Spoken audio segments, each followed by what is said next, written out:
Good afternoon, my friends. I appreciate you tuning in again to the New Beginnings Community Church. You can see that above my head there. YouTube channel as we're into a new series on, what am I calling it? Insights and Applications from the life of Moses. If you've been tuning in earlier, you know that we made our way quite diligently through the book of Revelation, and now we're back in the Old Testament looking at some things that you and I can learn about life, about how to act, about how not to act, from the life of Moses. It occurred to me this week, and I think this is a very important observation, that most everybody believes that Moses was the writer, the author, I put that in quotes because God is the author, but the writer of the first 5 books of the Bible, which obviously includes the book of Exodus that we are in currently. And if that's the case, in other words, this is autobiographical information, not biographical information, and in numerous cases, I think we would say that frequently a biographer is either going to be laudatory toward someone or rather harsh towards someone that they're writing about. An autobiography normally, I would think, would tend to look at the high points of a person's life, and they're going to write about things that were glorious, things that were superior. But in the case, especially as we're looking at today and on into the weeks to come, Moses lives up to what I would call his very humble nature. The New Testament tells us that Moses was the most humble person who ever lived.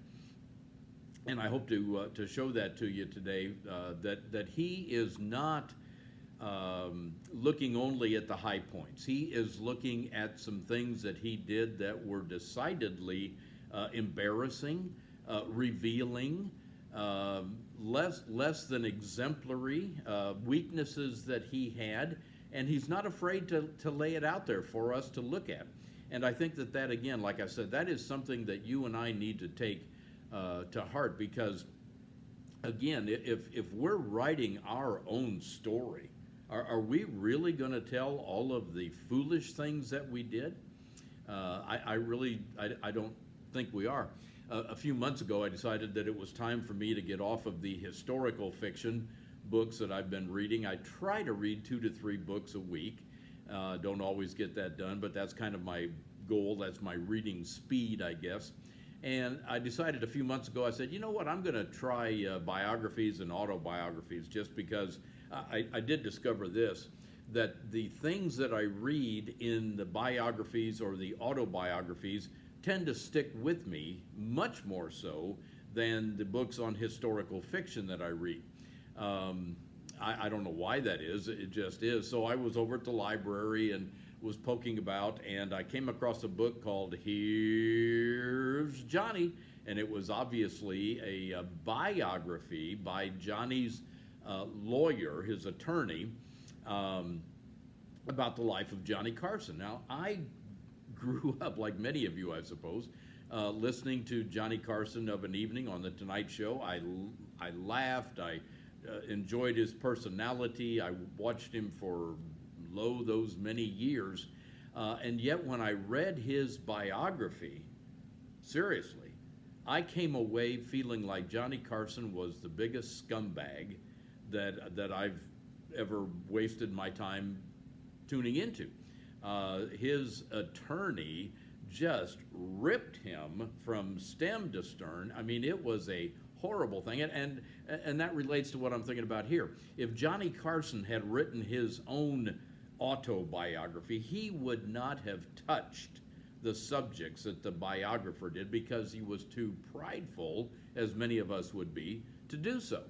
Moses, on the other hand, is incredibly humble, and when he tells us these things about his life, he's not trying to sugarcoat them. He's not trying to hide them. He's not trying to pretend these things didn't happen.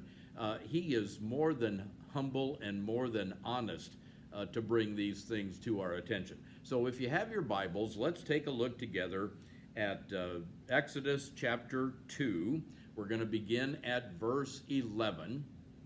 Right about now, Moses is pushing 40. He's right around 40, I think. And it says this: one day, after Moses had grown up, he went out to where his own people were and watched them at their hard labor. He saw an Egyptian beating a Hebrew, one of his own people. And glancing this way and that, and seeing no one, he killed the Egyptian and hid him in the sand.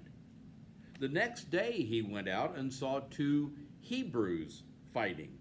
He asked the one in the wrong, "Why are you hitting your fellow Hebrew?" And the man said, "Hey, who made you ruler and judge over us? Are you thinking of killing me as you killed the Egyptian?" Then Moses was afraid and thought, "Uh-oh, what I did must have become known." And when Pharaoh heard of this, he tried to kill Moses.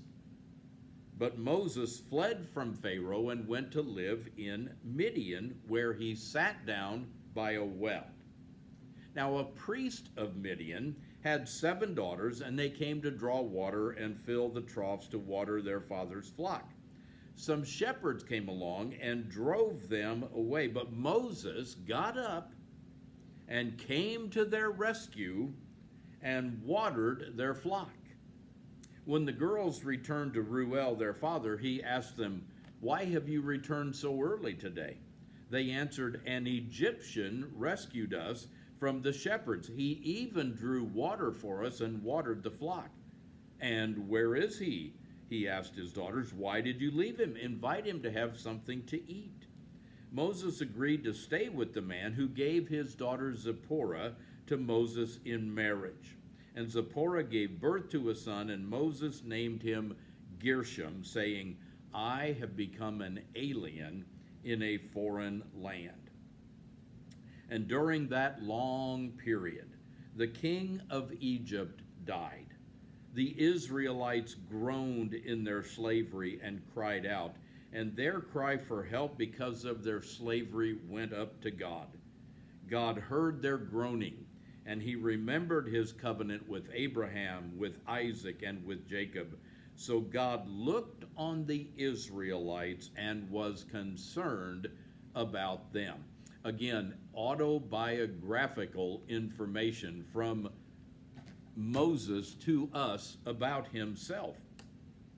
So in this short little passage that we just looked at, let's look at some of the things that Moses reveals to us about himself. And then a little later on this morning or this afternoon, we will look at how those things apply to us.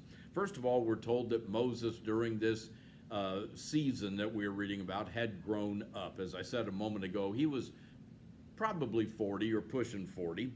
He was living, if you'll remember, as a prince, or the prince, we don't know, of Egypt. So you had the Pharaoh, and then Moses was the grandson of at least the Pharaoh who had been Pharaoh when Moses was born. Now, 40 years would have been a very long time for that gentleman to still be living, so it is possible that another Pharaoh had come to the throne. I think that is fairly likely.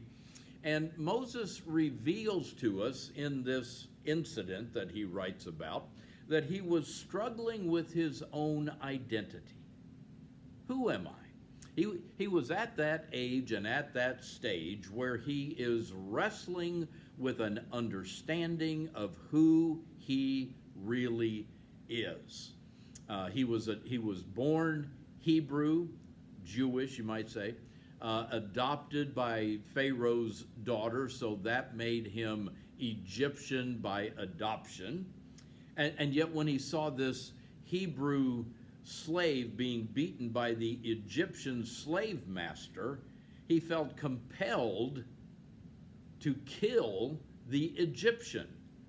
And perhaps that evening, when he's thinking about what he had done, excuse me, he's pondering perhaps, why did I do that?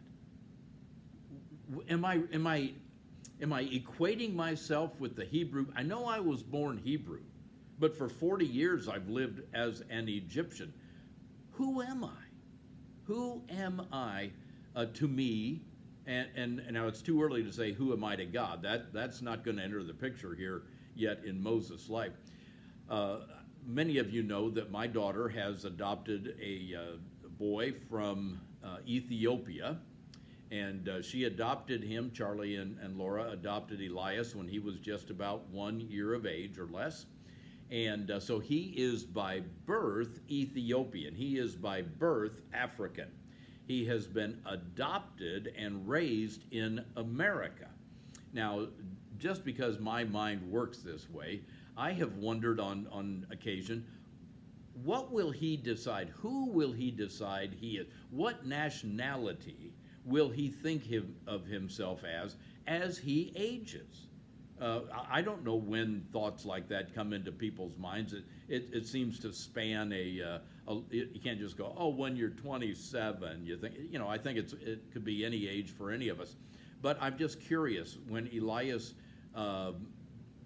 ponders and thinks about his own identity, what will he think of himself? Will he say, I am an Ethiopian?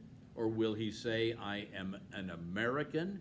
I'm guessing it's even possible that he'll never, ever ponder that. I think it's likely that he will, but possible that he may not. But anyway, Moses, in a similar fashion, was pondering, who am I? What is my identity? And then he is very blatantly honest to tell us that he rushes in to a situation that was not his to rush into. He, on the spur of the moment, sees this beating taking place. Like this didn't happen on a daily basis, right? I mean, so many of these historical fiction books that I read are about the World War II era. A number of them deal with concentration camp situations. And I can just tell you from all of those books that beatings are a daily experience.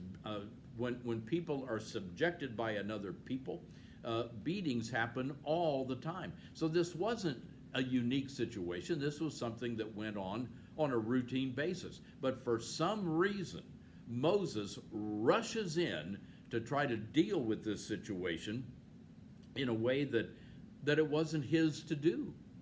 Nobody said to him, hey, if you ever see anything happening that you don't think is proper, you take care of it. That was never his place. That is not the role that he had as a prince. Maybe, as we said earlier, perhaps he was identifying with the Hebrew people and going, those are my people who are being beaten. He might have thought that. I don't know that. He was Egyptian after all. He was Hebrew after all. And so maybe he said to himself, this is wrong because that's my people group that is being dealt with. He also thought to himself, I'm not just going to break up this fight. I'm going to kill that Egyptian taskmaster. And I think that he thought he could do it. It says he looked both directions. He didn't see anybody. And so he killed the Egyptian taskmaster and buried him. Okay? I've committed murder, but I have buried the evidence. Nobody will ever know what I have done and who I have become. But we can shake our heads at that right away and say, there is somebody who always sees what we do. Now, I'm obviously talking about God, but I would also say that is such a thing that happens, that somebody sees what's been done and makes it public, okay? He covered up his crime as best he could. Grab a shovel, I guess, dig a place in the sand, buried the Egyptian that he had murdered, put the sand back on top of it. But we might say that the sands shifted. And literally, you could think that the winds came in, blew the sand off of the corpse, revealing the murder right there in front of everybody. the Bible tells us, be assured of this, your sins will find you out. So Moses is discovering this obviously centuries before that was written, but he's discovering that when you do something like this, you will be discovered, you will be found out, you will be labeled a murderer, and you will be guilty. The Hebrew people the next day, when Moses goes back out to walk amongst the building site, and he sees a couple of Hebrews fighting with each other. Okay, this time there's no Egyptian who is beating one. These are just two Hebrews who are going at it for who knows what reason. And so Moses again rushes into a situation that was not his to try to resolve. And what happens? The Hebrews say to him, hey, who made you our judge or rescuer? Okay, now there's obviously some foreshadowing going on here, but they then say to him, you murdered an Egyptian. What right do you have to come to us to tell us to stop fighting? You did a worse deed than what we're doing in just duking it out with each other. And then what does it tell us? That Pharaoh found out about this. Well, I can sure imagine that he did, because since when did a member of the royal family go out and blatantly commit murder of an Egyptian? You know, I don't think Moses would have gotten in any trouble at all if he had killed a Hebrew, because that's what Pharaoh had pronounced. Let's kill the Hebrew boys as they're born. Let's throw them in the Nile. So if Moses had killed a Hebrew, I think Pharaoh would have said, that away, grandson. I like what you did there, buddy. But no, Pharaoh killed an Egyptian. And Pharaoh said, oh no, no. And so the order was given. Now again, this is either the Pharaoh whose daughter adopted Moses or another Pharaoh, but he gave the orders, kill Moses. Kill Moses for murdering an Egyptian. Kill Moses for stepping outside of the boundaries. Kill Moses because he rushed into a situation that he had nothing to do with, and I want him taken care of. And so Moses, in his fear, runs away from the death penalty, runs away from being imprisoned and brought up on charges. He flees to the neighboring country of Midian, and there he decides he will hide out, keeping his identity a secret, and you know, not let anybody know where he is, who he is, or any of these things. So he gets to Midian, and then what does he do? You get the impression he does this on day one. I mean, really, you do. He arrives in Midian. The sun is, I guess, beginning to set. It's time for the shepherds and shepherdesses to bring the sheep in to get them watered. And what does he see? He sees girls bringing their sheep into water, and there's a group of Midian shepherds who drive the girls and their flock away so that they can water their sheep. And what does Moses do again? He rushes into a situation that had nothing to do with him at all. This is just part of his makeup, apparently. And he rushes in and he drives these Midian shepherds away from the well. He doesn't even know whose well it is. He drives these Midian shepherds away and then invites the girls with their sheep to come back and water them. You know, we really do have to shame Moses for doing this. He didn't try any conflict resolution. He didn't say, hey, the girls were here first. I happen to be a visitor in your country. I happen to notice the girls arrived first. You came in, and because you are men, you drove them away. He said, would it be possible, you know, could we have some sort of a contractual agreement? Can we make some concessions here? Can they water their sheep for 15 minutes and then could you, I mean, he didn't do any of that. He didn't try any conflict resolution. He just immediately jumped into a situation and drove the Midian shepherds away from the water so that the Midian girl shepherds could get their sheep to water. We're starting to see some signs here of a personality quirk that Moses had, and we'll talk about that a little bit more. Now, pause just long enough with me for me to give you a little bit of a history theology lesson about Midian, about the characters that we are reading about here, because I think this is very important. Egypt, as you know, had their gods, had their religion, and we talked about that the plagues that are going to befall Egypt later in Moses' life, remember this? All were designed to defeat and destroy the gods of Egypt, okay? And so we know a little something about the Egyptian gods and such. We are suddenly introduced to a man who goes by a couple different names, but Reuel or Jethro is the father of these girl shepherds whom Moses intervenes in their behalf. And so we need to figure out a little bit more about who are these people, what do they believe in, what gods do they serve, etc., etc.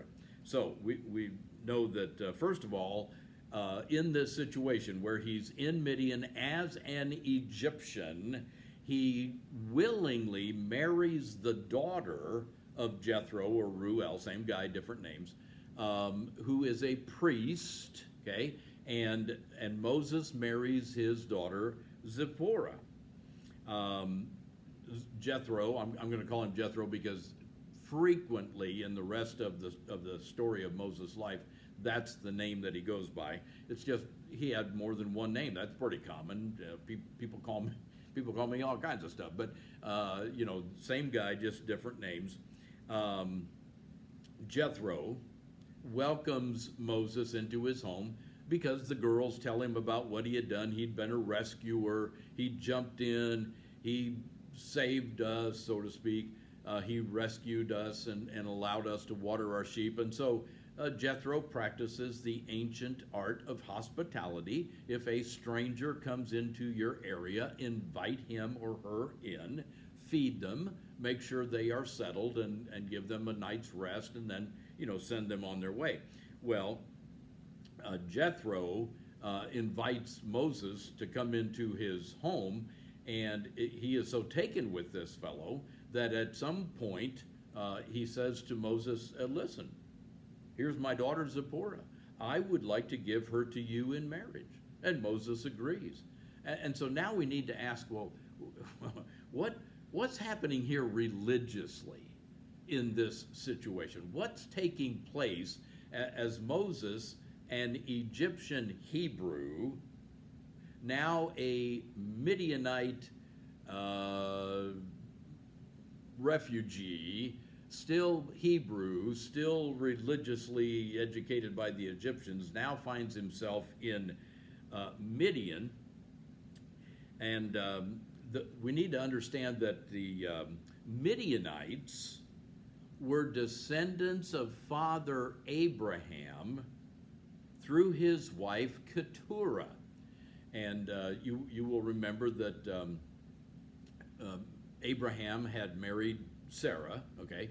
And later he also married Keturah and had a number of children. And one of those offspring was named Midian, and his people became the Midianites, who established the nation of Midian, okay? Now, this is 400 years that this happened, okay? So, when we meet this Jethro, who is a priest in Midian, he is a Midianite priest, it is very likely that he is a priest of the same God who introduced himself without giving his name to Abraham. He is Abraham's God. And so Jethro, like Melchizedek, if you will, is a priest of God Most High. Okay? That's what he would have learned from Abraham, that the Creator God, the highest God, our personal God, the one who made a covenant with me, you are going to be a priest for the people to God. You are going to bring the people to God. That's what priests do. You'll bring these people and their prayers and their requests. Perhaps they were practicing sacrifices. We do not know this. And you are going to bring those things to God because you are the priest. So, and I think this is very important that we understand this. So the God of the Hebrews, who are descended from Abraham, is the same God that Jethro is priest of. Now, obviously, Moses doesn't know beans about the God of Abraham. We don't know how much Jethro knows about the God of Abraham, but we do know that he at least is a conscious worshiper of the God of Abraham and Isaac and Jacob. Okay, he is a priest of God Most High, and so it isn't that Moses is marrying a total different religious person. He, by his genealogy, has married a girl who, by her genealogy, both of whom come from or are a part of Abraham's family, and it was Abraham to whom God made the covenant regarding the promised land. Does that make sense? Did you follow me on all of that? I hope that that is what's been given. One other thought, and we're going to move on. Up to this point, whatever the religious practices of the Midianites were, was acceptable, because God had not yet given the proper ways to worship him to anybody. It hadn't been revealed, or if it had, we don't know about it. And so whatever they were doing was the best they knew to do, okay? The Old Testament practices are going to come a little bit later, not much later, a little bit later, to the Hebrews through Moses, whose father-in-law and whose wife worship the same God, but in a way that is going to be supplanted by the worship that God instructs Moses in. I hope you're following that. I think this is an important point, and I needed to shoehorn this into this discussion about Moses' life. Now, I said at the outset here, this is autobiographical. So Moses is pointing out to us that he had a propensity to become involved in matters that were not his to be involved in. Killing that Egyptian was not something Moses should have done. He shouldn't have even involved himself in that issue.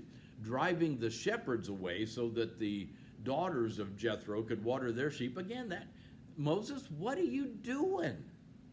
Who told you to do that? You are involving yourself in things that you don't have any interest, or that you don't have any input in at all. Now we can tell that something is coming. Okay, this is a foreshadowing, and again, Moses is writing in arrears, so he is looking back at what God did, and he said, you know what?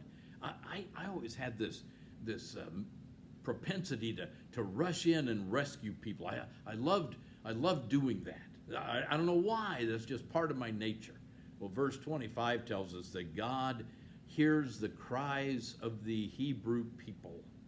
and he is about to go about the business of setting them free. So we're being set up for the arrival of the man who will do the bidding of God to serve as the rescuer.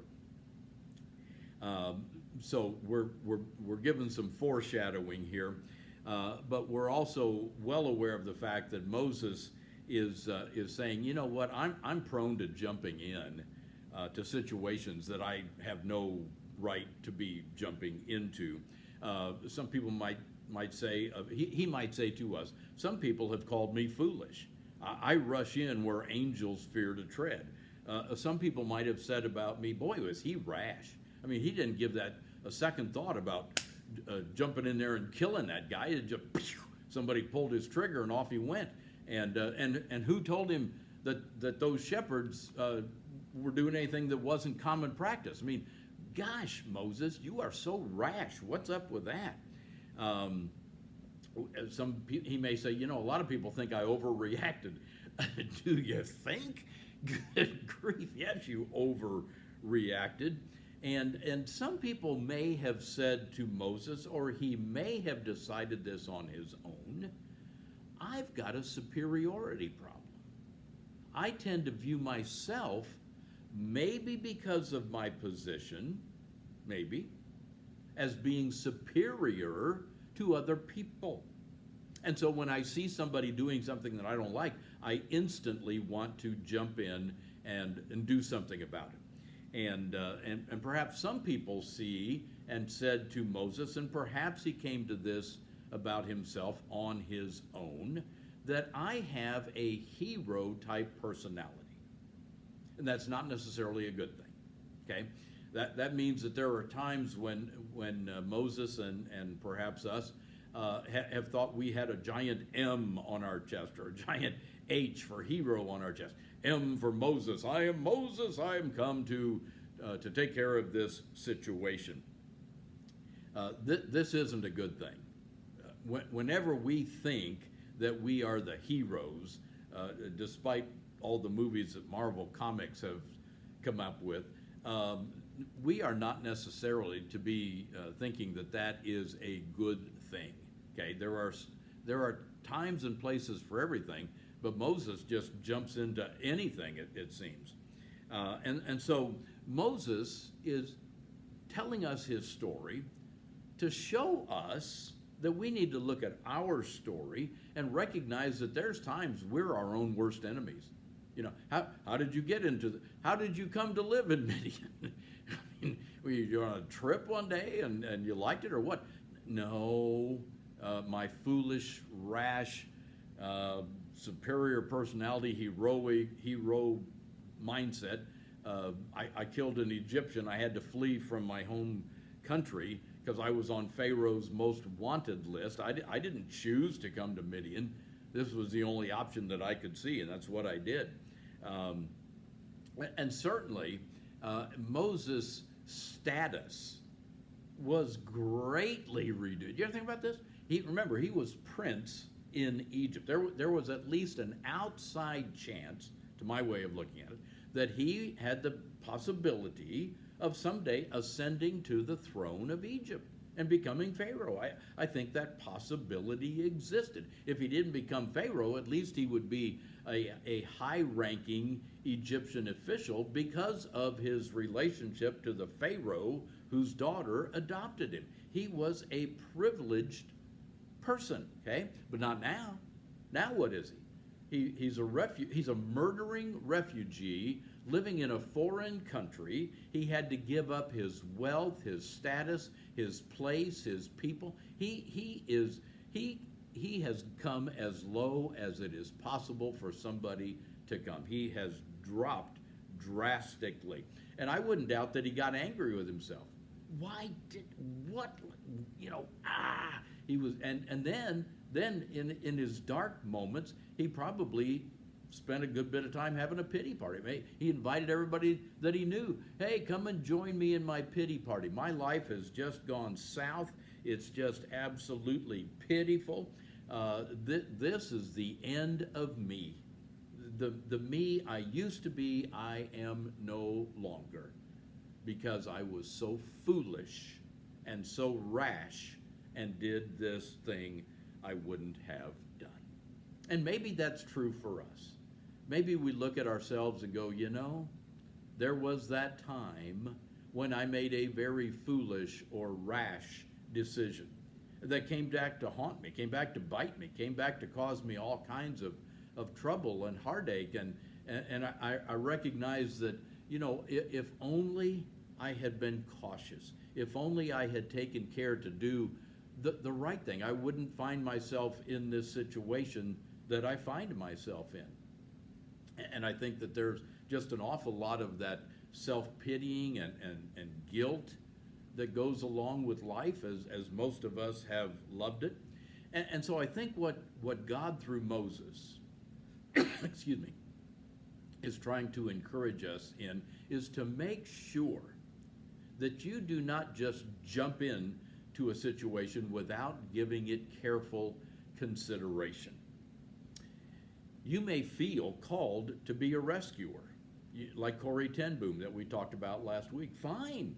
If God calls you to be a rescuer, then be that. But make sure you heard the call and are responding to God, not to your own desires. Make sure that you count the cost. Jesus himself said that. Count the cost before you go jumping into things. Don't even become a follower of mine without counting the cost, because it is not going to be as easy as you think. Last night for us, we had Southport High School homecoming, and my granddaughter was the princess of the freshman class, and so Pat and I were there to take pictures and to celebrate her status and all of these things.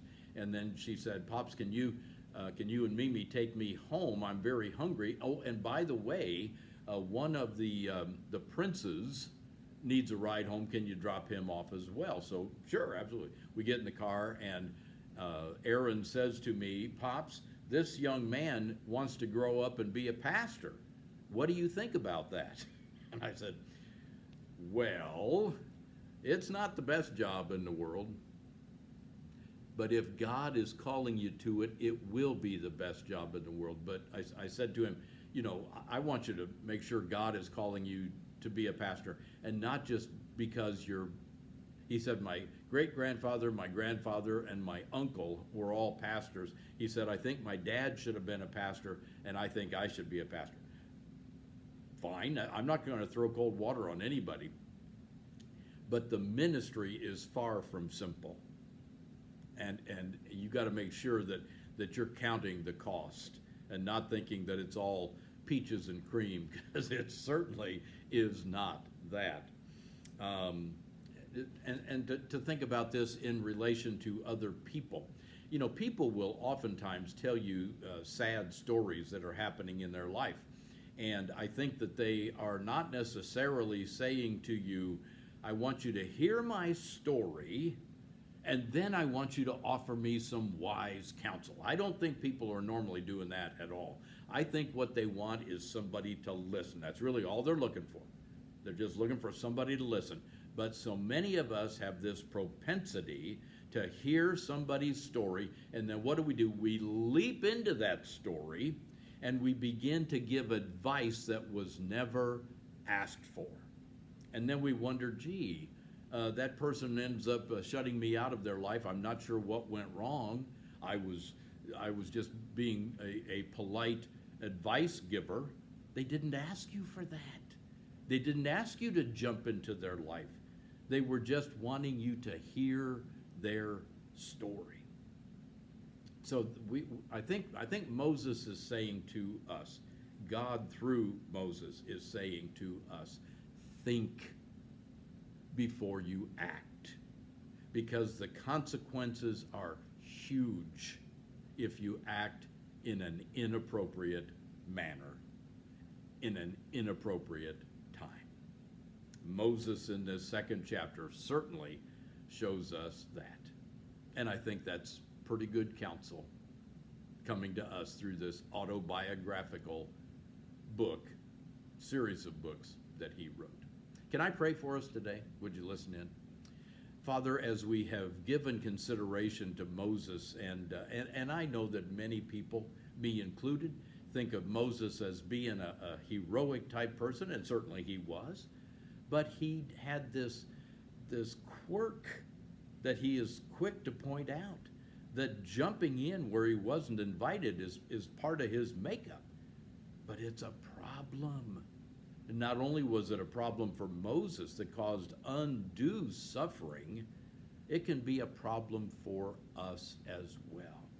So, Father, I pray that we will think before we act, that we will not rush in where angels fear to tread. That makes us foolish. But rather we will sit and ponder and count the cost before we involve ourselves in something that is bigger than we probably think it is. But, Father, if you are calling people to a particular situation, then give them that blessed assurance that this is the call of God on my life, and I am going to do what He wants me to do because He is calling me to do it. And out of obedience, may we obey. Father, thank you for your word that continues to inspire, challenge, and check us. For being with us this day, we give you thanks in Jesus' name. Amen. Thanks for tuning in. Hope to see you next time, and may God be with us, each one. Amen.